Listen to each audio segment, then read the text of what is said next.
पहली बात तो मुझे पता लगा अभी एयरपोर्ट में उतरते ही उनका जो धरना चल रहा था, स्वाभाविक रूप से उनके मन में जो मेरे प्रति प्रेम था वो जागा है और उन्होंने राजू बिष्ट जिंदाबाद का नारा लगाया है। मैं आपके माध्यम से समस्त बीजेपीएम के जितने भी कार्यकर्ता और नेता हैं उनको बधाई देता हूं और आपके स्नेह के लिए मैं आपका आभारी हूं और मैं जो कुछ भी कर रहा हूं वो आपके भी उपयोग में आएगा, आपके भी काम आएगा।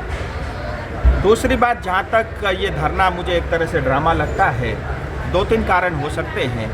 एक बड़ा कारण ये हो सकता है, जैसे मुझे कुछ पता है ऐसे ही बीजेपीएम को कुछ शीर्ष नेतृत्वों को शायद ये ज्ञान है कि भारत सरकार कुछ करने वाली है। एक बड़ा विषय ये हो सकता है। दूसरा विषय हो सकता है कि जो गोरखालैंड या जनजाति कभी उनका विषय मुद्दा होता नहीं था, मुझे अच्छा लगा आज देख करके इसी बहाने, धरने के बहाने से उन्होंने उसको अपना विषय और मुद्दा बनाया। तीसरी बात, जो पार्टी विकास के नाम से आगे बढ़ रही थी, विकास के कार्य तो हुए नहीं हैं। जनता उनसे पूछ रही है कि हजारों करोड़ रुपए के जो विकास परियोजना के लिए जो पैसे आए वो पैसे कहाँ गए, उसको छुपाने के लिए हो सकता है। चौथा, तीसरा में बाढ़ पीड़ित के 500 घर बनने थे 6 महीने के अंदर, 5 महीने बीत चुके हैं, आज तक उनके घर नहीं बने, तो उससे भी ध्यान को भटकाने के लिए ये 3-4 कारण हो सकते हैं। लेकिन मैं आपको जिम्मेदारी के साथ ये बताना चाहूँगा, पार्लियामेंट में बजट सेशन शेष हुआ है, सरकार शेष हुई नहीं है अभी, और मुझे पूरा भरोसा है इस भारतीय जनता पार्टी और भारत सरकार और केंद्र सरकार के ऊपर में। हमारे क्षेत्र में जो विकास के कार्य होने थे, जितनी हमने कल्पना की थी उससे ज़्यादा हुए हैं। आने वाले समय में और उसमें गति दिखेगी और विशेष करके गोरखा और पहाड़ से जुड़े हुए मुद्दे हैं, उसका भी समाधान जल्द जो है ये सरकार घोषणा करेगी।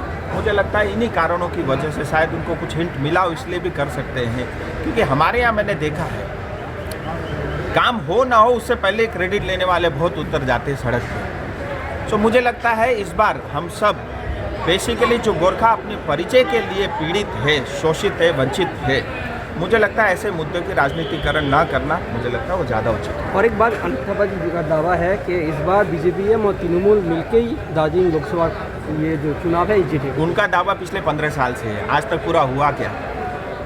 आपके जीटीए चुनाव में एसडीओ और डीएम और बीडीओ को लगा करके धांधली करके चुनाव जीत सकते हो, राज्य के चुनाव या राष्ट्र के चुनाव आप जीत नहीं सकते। आप में वो दम नहीं है, ये बात आप स्वयं भी जानते हैं। एक बार संदर्भकाली के विषय में क्या बोलेंगे महिला लोगों के लिए? पश्चिम बंगाल को बचाने के लिए, पश्चिम बंगाल की गरिमा को बचाने के लिए, पश्चिम बंगाल की संस्कृति, पश्चिम बंगाल के 10 करोड़ जनता को बचाने के लिए एक ही मात्र उपाय है, वो है राष्ट्रपति शासन।